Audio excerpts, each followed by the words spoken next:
Hey there, Kenneth French of Vast Voice, telling business secrets to entrepreneurs. We're very, very happy you stopped by. Either you're going to watch this or listen to this because you want to take your business to the next level. You're probably an entrepreneur who's either just starting out or you've been around for quite a while and you want to take your business to the next level. You're probably a real estate investor, maybe even a real estate agent, maybe a professional or of some sort, professional advisor of some sort. And well, you are stopping by because you need some valuable advice from one of the top industry leaders there is. Anyway, thank you very much. Once again, Kenneth French, Vast Voice, telling business secrets to entrepreneurs. Really glad you stopped by. Simonie, the marketing guy, is going to make sure that we all have really big businesses. He's going to take us from tiny Google to big Google. What's up, Anthony? How you doing? I love doing well. Let's get right to it. Add value. Give me one thing as a small business owner that you can do that can add value to me so I become big Google. Well, the whole Google thing is not. It's not really about Google. It's about. I was just saying that, using them as a proxy for a big company.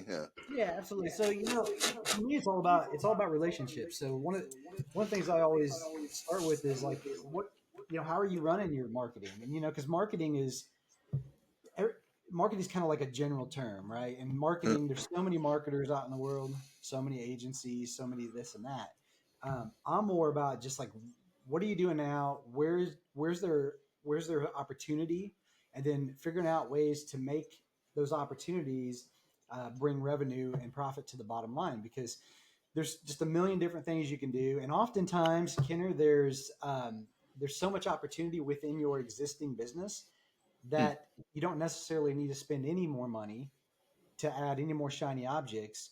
We can just find some high leverage points and take those and turn them into bottom line profits. Dude, I like that. So what you're saying is you don't have to go over the shiny penny over here. You already have a shiny nickel here. Concentrate on the nickel here. Concentrate on your own business. Oh, dude, we're getting somewhere. We're really getting somewhere. So first, now tell us a little bit about yourself. We're going to be here for a half an hour hanging out. Tell us a little bit about yourself and why actually we should be listening to you, by the way. Well, I mean, as far as why you should listen to me, I mean, my wife always, I'm a dad jokes kind of guy. So like, she says I'm my own biggest fan, and yeah. So a lot of people don't listen to me, but it's those that do, I have I'm not like this guru or anything like that. I've just been around the block a few times, and I've lots of trial and error. Had businesses that failed, businesses that succeeded, and I just implement whatever it is we do that we find that works. And so I've been in and around marketing, online, offline, building my own businesses, helping others build their business for 17 years now. So you can imagine during that sort of a time frame, especially when you think about like technology and the internet and all that kind of stuff. And it's kind of like dog years, right? So, you take that number, times it by 7, and that's kind of like, I guess, where I've been blessed to have, wisdom at that level. And it's always changing. So, I'm never like, hey, this is the one thing that's always going to be the thing to do. It changes so much. I'm very humble in that way because nothing ever stays the same except for the foundational principles of business, which is, again, like I said earlier, relationships. It's all about relationships. So even if something doesn't work out, you never want your prospect or client to walk away and say, I have no clue what I got out of that. That is my worst nightmare. I am always trying to find, how do we point? How can we point to things that show that things are happening? Because we live in a world now, and I don't want to get too deep into this because I'm not bad mouthing anybody. I think everybody has to start somewhere, but we live in a world where it's really easy to learn to go market. It's really easy to learn to go sell. But I think the problem that we have is now we have a bunch of marketers and salespeople, but sometimes we fall short on delivery, right? Yeah, totally. Yeah, you bring up some really good points. I know you say you're not a guru. I know you are. You refer to me as a guru. So I know you're being humble, right? So wait a minute, let's back up. Let's unpeel that a little bit. So I really like what you say that, why go after a dollar over there? Because it's probably here in our own business. I don't understand why so many people spend so much money on marketing when they already have a business, and it's cheaper to spend money right here on your own business, market to your existing clients. But I'm not sure if that's what you meant, but to me, that goes a long way with me versus going out, spending a bunch of money on Facebook. Although that makes sense also, but there's people are walking over dollars that they already have that they can easily pick up. So go into that a little bit more, because I think our listeners, by the way, our viewers and listeners, they're small business owners. We have internally, we do tax and finance and artificial intelligence. We have 12,000 people in our database. We're merging with a law firm. They do estate planning and asset protection. All of our clients are real estate investors mainly. And solopreneurs or entrepreneurs. So what would you suggest based on what you already said, that can help our listeners and viewers, not walk over those dollars that they have right in front of us? Yeah. So one of the areas that it's been, so let's just talk about email, for example. So email marketing, email communication, whatever you want to call it, it has, for many of us, we've been doing it for, decades, right? And it's now gotten to a point where it's a little bit more difficult because there's different regulatory bodies that are stepping in, and they're trying to get rid of more of the spammy type of stuff, which I think is good. And things always change, but I think that a lot of people, they look at email and they're doing some of it, but they're not really taking it as seriously as they could be or should be. Yeah, And totally. what I mean by that is, out of all the people that we talk to, I would say probably maybe around 10% actually know what the ROI is that comes from their email efforts. So everything's kind of just bundled in with everything else. But what is it you're getting out of your email? Because the markets are, they go in cycles, right? And so when the economy is good, ad prices aren't so bad. But when the economy is bad, ad prices kind of go up, because now, if you take, for example, an election year or whenever, wherever you're at, holiday, for example, ad prices go up, right? It's very rare that ad prices go down and, or go lower than they have historically. They're always going up, right? They're always ratcheting up. So when you think about that, so the cost of acquiring a customer is higher. So you're spending more money on ads. You still have your operation expenses, still have all this other stuff going on. You got to pay for personnel, whatever. Your email list can be an asset, but I think a lot of people don't treat it like an asset. And I know a lot of people don't, because when we look into their system, we see where they're missing the opportunity. And that's kind of what I was referring to earlier is, one of the things we do is we do an email audit, and we'll look at an email, an ecosystem, and see what they have, because either A, they're not getting delivered as well as they could be. There could be a spam issue they don't even know about. Like, we just had a couple of people that within our mastermind that we referred to us, and they just couldn't figure out what the problem was. And so we've figured it out, and it's going to be fixed. But it's like, it's so hard sometimes to figure out where the problem is unless you really know where to look and how to peel back the layers of the onion to find it. But it's so worth finding it, because if you think about, like, every person on your list represents somebody you can either make an impact on positively in their life, and or make generate revenue off of, and hopefully both, right? Hopefully you're one that actually believes in, hey, I want to deliver a positive impact and make money doing it. But nonetheless, so many people are missing so much opportunity, and they don't even know it. And so now we're getting ready to put a presentation together for our mastermind based on this stuff, because it's such a big problem, and it probably will continue to be a big problem as we move forward with, just doing business as usual. Yeah, dude. Okay, so I'll give you a picture of two guys. One guy who, let's just say he has 10,000 people in his database to whom he's emailing, and he's really, really massaging that. He writes really good emails, good subject lines, good, succinct, fun emails, but short. And then over here, you have let's just say it's a guy. You have a guy who's got similar 10,000 people in his database, and he's not tracking them. He's not working with them. He's not emailing them. And if he does email them, it might be, let's say, once a month. Long subject lines, long emails. Basically, they suck. which company would you rather, let's say, buy as an example, right? Person A or person B? I've never understood it why. Well, I'm actually going to rip on myself for a minute. I've never understood why people don't take care of their database, specifically their emails, because would you rather go out and spend mass money on a new lead when these people who are opening your emails, assuming you have a good open rate, they care about you. They're probably gonna. It doesn't take as much and as long of a sales cycle because they've seen your emails, etc. I don't understand why people don't spend more time on their existing database than they do going after other dollars. I've never understood that.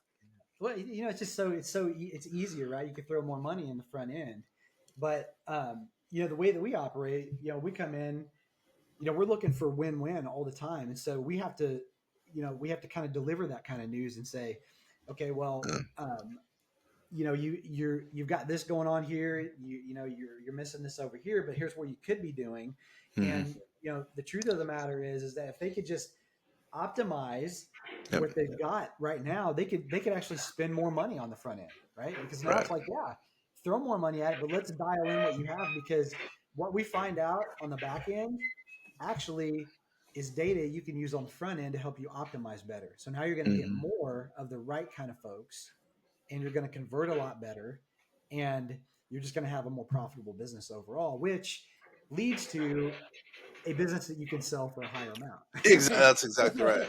Yeah. To your point. That's exactly right. There was just a study done by, I'm sure you know the study. It's some marketing guru group or whatever, and they said email ROI is 1 to 40 now. It used to be 1 to 47, but I mean that just shows. Would you rather spend? I mean, wouldn't you rather spend $1 and get $40? I mean, that's a killer rate of return versus over here spending whatever $1 and getting 20, or I don't know what it would be in this example, but I mean, it totally makes sense. What's funny? I say that, and here's where I'm ripping on myself. Years ago, we got a little inundated. We didn't send out enough emails, and and I'm embarrassed to say that. And I saw, a decline in our business. Versus the one thing we're good at is email marketing. We suck at social. I hate to say this again. I'm ripping on myself. We're just not good at social media marketing. We are a little dry. But I know our open rate right now, it's 52%. It's as a blended rate. That's unbelievable because we are marketing to our own existing database. People have to open our emails because we do tax and finance. They just have to, right? But what I would say though is, I mean, it makes no sense for us to spend in general more dollars on other stuff versus taking care of our own database. I feel that's the one thing I feel really good about because I know our rate of return is going to be so much better. Yeah, I think you need both really if you want to scale. Like, because at some point, right? Because it's like so even at 52%, like there's a lot more people out there, and so in order to get more people more eyeballs on your stuff, you do have to bring more people in. But if you're ignoring the people, if you're not optimizing what you have, then you're leaving a lot on the table. I mean, just a ton. And it's like I said, it's an area that's going to be way more important as we move forward. And it's just really great to be able to go in and help people figure out what that stuff is and how to improve it. Because at the end of the day, like I said, I hate the whole like go spend a whole bunch of money and then not have anything to point to. The typical model where you pay a marketer to do something and you're like, well, what happened? I don't know what happened. we never want that to be the case. So. I totally agree with you. I like what you have said. By the way, how does someone get a hold of you if they're interested in learning about your firm, learning about you, or email marketing, or whatever the case is? Yeah, they could shoot me an email at Anthony@anthonysimonie.com.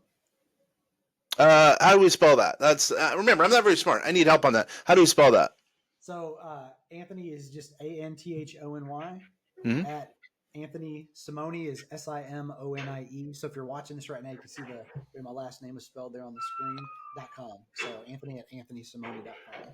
Yep. This will go out as a podcast and also as a vastcast. People will see it as a webinar. People will see it and on social media again. Oh, but because you're on it, it's going to be a killer social media post, right? So yeah, I mean, it's like there's so much we could talk about. It's email is so vital. We part of what we do is it's like when people have things dialed in, they also have nobody closes 100% of their business, right? So if you've got a sales team, if you got acquisitions, investor relations people, nobody ever gets 100% of people to convert.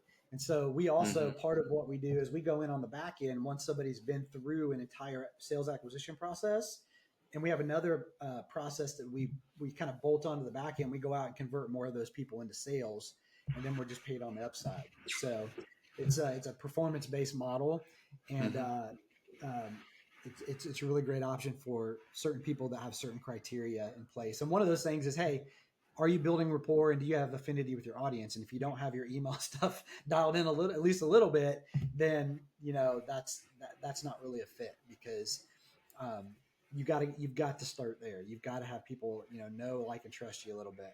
And Wait a minute. You said performance-based marketing. What's that mean? Help me with that again. So what that means is, like, we're kind of known as the found money guys. And so that's why I said when we come into a business and we look for opportunity, we're looking for, those high leverage points where you come in and make a big difference. And then rather than charging these massive retainers, we invest in the process. So we put our resources, our capital and stuff in place to what we do is we run a test. We always start with a test. And if that test goes well, we continue on. But during that test, we figure out, we view it first. And, the first step is if you look at it, and if it looks like it makes sense, then we propose to invest in a test. And if that test goes well, then we continue on from there. And it's more like a partner model versus like I charge you a high retainer. We hope that something good comes out of it, and we'll just see what happens. This is more of a, hey, it looks like you've got certain things in place that make sense. I'm willing to come in and invest in in our process to put it in place, and if it works, then we agree to a split that makes sense on the performance. So we're not just guessing here. We're actually looking at results. Dude, that's a big deal. So again, I'm not the smartest guy. So what you're saying is, let's say I'm a real estate agent. We have well over 2,000 real estate agents. Let's just say I'm a real estate agent. I'm making $1 million. We have big ones. Let's just say I'm making $500,000. I think what I heard you say is, if I can hire your firm, you and your firm, you would come in to do, I guess, kind of an audit, and then basically with me not having to write a check or whatever, like people write checks nowadays, a wire, whatever. And then we would then kind of partner. And let's just say you took me from, I don't know, 500,000 to $1 million. We kind of partner that way. You get part of that dough. Help me to understand that a little bit. That's right. So it would be on the growth of what is directly attributable to our efforts, and all that is created in such a way to where there's no guesswork. It's like, you can point to it. Dude, that's really smart. I mean, whoa, hold on. So you got to say no to a lot of people, though, right? We do, but we say no a lot more than we say yes. Yeah, I get it. So yeah, I get it. It's like a lawyer taking a retainer or comp deal out of 40%, 30%. I get it. Wow, dude, I like that. Well, now it's not like, and also just to be clear, it's not like when we get on, like if we hopped on a call with somebody and we're kind of exploring the opportunity to see if it makes sense and if it's going to be a win-win, we never say, hey, you're just not good enough for us. It's like, hey, we've noticed these things, so you might do this, this, and this, and this would get you closer to where we might be able to, do something together. But we never let somebody walk away thinking that they wasted their time. We always give them some sort of plan to help them, even if we don't end up ever partnering in the future. So it's all about, kind of serving the audience, delivering and leading with value. That way, I can't tell you how many times people have had that experience. They never became a client or a partner, but they send other people our way just because of the, we treat them in a very cool, not, no high pressure or anything like that. We treat them in that way, and it just always comes back to us. Am I that naive? Because I've only heard of that a few times, and that was years ago. I haven't heard of that many people doing performance-based, consultation, which is what you guys are doing from the sounds of it. Yeah, and it just varies. Sometimes we do them for sometimes we'll do audits for free. Sometimes we'll, there'll be a fee involved, but it's a nominal fee. It's not like we're not making money off of that. Huh. It's really about just, um, really looking at and evaluating the situation. And, the whole fact of the matter is that the reason why you don't see it a lot is because it takes some pretty big kahunas and a lot of guts to put put that on the line. Cause it costs money to, to do these things. And so if you're going to a relationship and you're not 100% sure, pretty darn close that it's going to work, then, or it might work for one person, but not the other. And that none of that ever works out well long term. Mm-hmm. If one person wins, the other person loses. I don't care if it's like the person delivering the service or the person, that's using the service. It has to be win-win. It just has to be. Yeah, I'm impressed because that means you think you're studly enough to bet on yourself in that regard. You're not saying, here, give me $50,000. I'll go buy a bunch of ads for you and then you get a percentage of it or whatever. What you're saying is, here, we're really partnering with your business because we believe, if you accept them, we really believe that, we could succeed based on a lot of what you are doing, and then also what the client is doing in that case, because they're delivering hopefully on whatever legal work or whatever the case is. Right. Exactly. It Hmm. has to be win-win. And I mean, I'm at the age now where I realize that there's only so many hours in a day, right? Only so many days Yeah. in a week, and energy levels are important, and what you spend your energy on is also important. So for me, I just want to be involved in those kinds of dynamic, types of partnerships. I don't want any part of the typical somebody gives me a bunch of money and now they're like calling me at all hours of the day, like, where's this, where's that? I want it to be a true kind of, hey, we're doing our part, you guys are doing your part, and we're making things happen. Because you're the marketing arm and you're kind of, yeah, you're basically the marketing arm, so you don't probably have to get quite as in depth as someone who's doing some of the underpinnings of some of the consultation. I get it. Wow. Okay, I dig that. I think some of our listeners and viewers are going to dig that. I mean, why not? You're investing. I mean, what you said totally makes sense. All right, so give me a couple little tidbits as far as marketing in any respect, because you've already kind of convinced me with respect to not walking over a dollar, hang out with the dollar that's right there. Give me another tidbit that would add some value to a small business owner making whatever $500,000 a year. They're trying to take it to the next level. Man, one of the easiest things they can do is just put together a simple offer for, send it out by email. Just a Mm-hmm. simple offer. Like, if anybody that's listening to this can think about a way to productize whatever their service is. Like, what can you, like, it could be a low dollar offer, right? Mm-hmm. To get somebody to take some sort of action. It could be a free offer, something to get people involved and to spend some time with you. Because, the one thing that I've learned out of all my years in business is that nobody will ever first give you their money before they give you their time. And so if you can't get them to spend time with you, you cannot build rapport, you cannot build trust.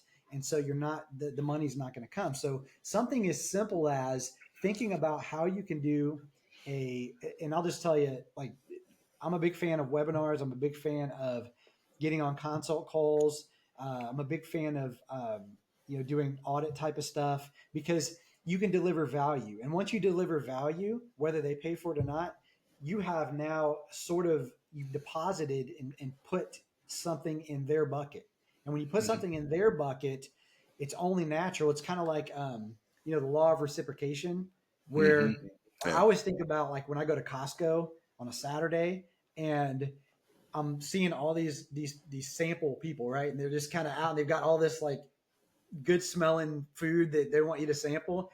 Every time I start to approach that little kiosk, I have that feeling of, man, I know if I take one of these, I'm gonna be standing there going, okay, now I got to buy one. Exactly. I'm there with you. Yeah, totally. Yeah. It's very powerful, though, Kenner, and I think a lot of people just don't think along those lines. But if they did, just simple things like that, where you can give somebody a sampling of what you do, help them to get a result or answer a question or be very insightful.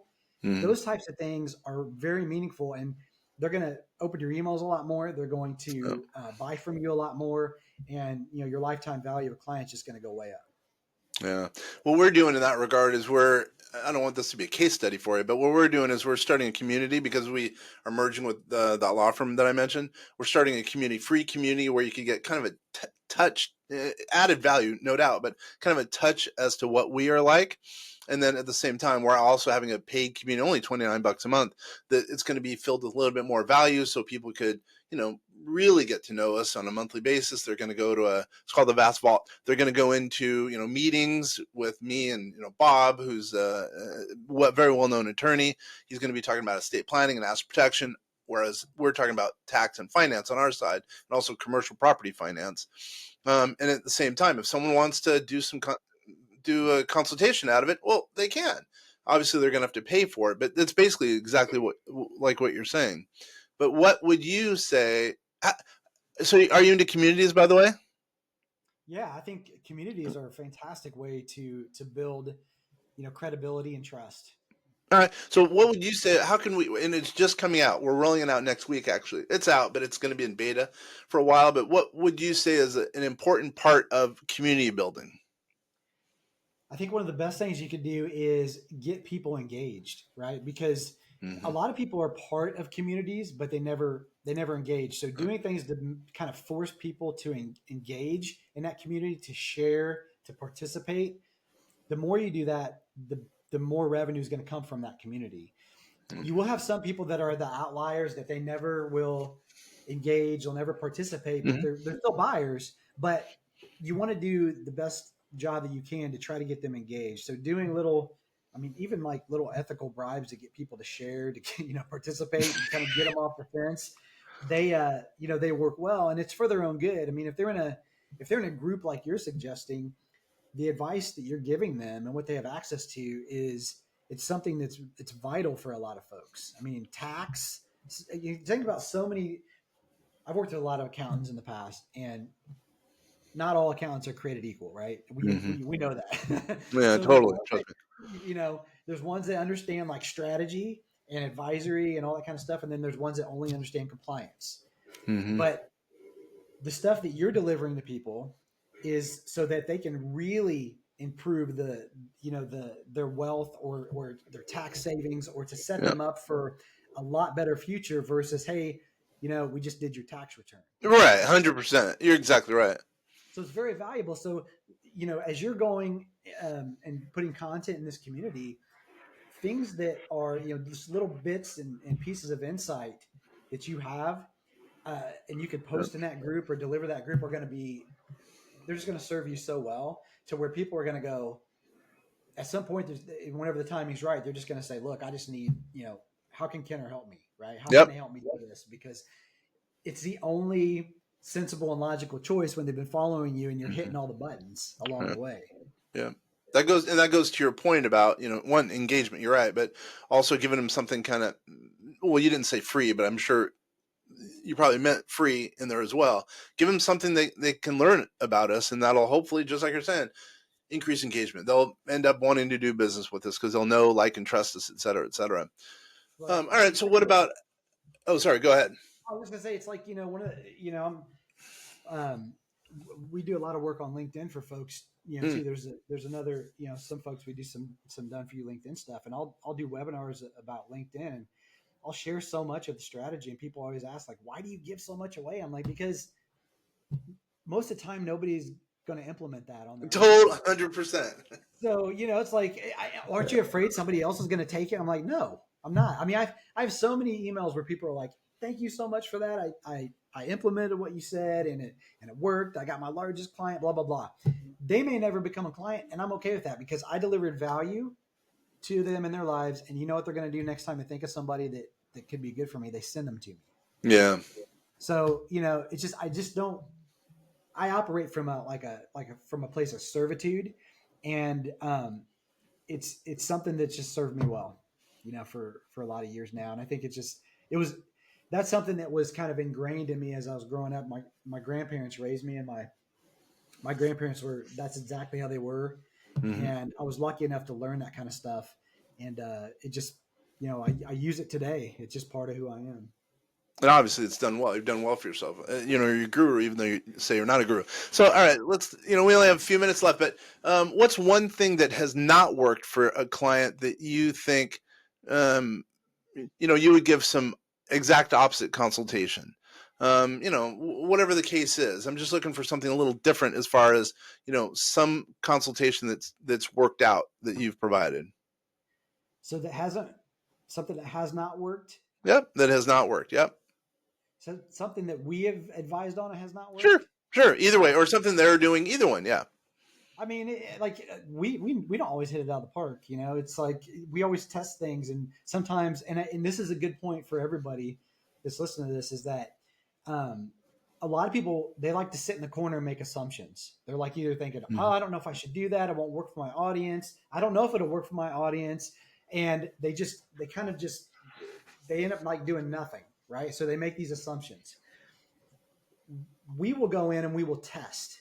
So we might make an educated guess and go in and deploy something, and it may not work out the way that we want it to, but it's not a failure, because what we do is we take that feedback. So real market feedback, not just kind of making an assumption about the market. We will deploy a test and we will see how the market reacts. And then we will make adjustments based off of that. So if you don't operate like that, then either A, you're leaving money on the table, but B, you're making assumptions that may or may not be true, that you don't know. Even if you think you don't know, because the market always changes. You got to let the market give you the feedback and then respond to that market. So we have plenty of times where we don't, the first go, we don't hit it out of the park, but we figure out what it is, and then we put our next best foot forward, and we come back and we do something a little bit different based on that market.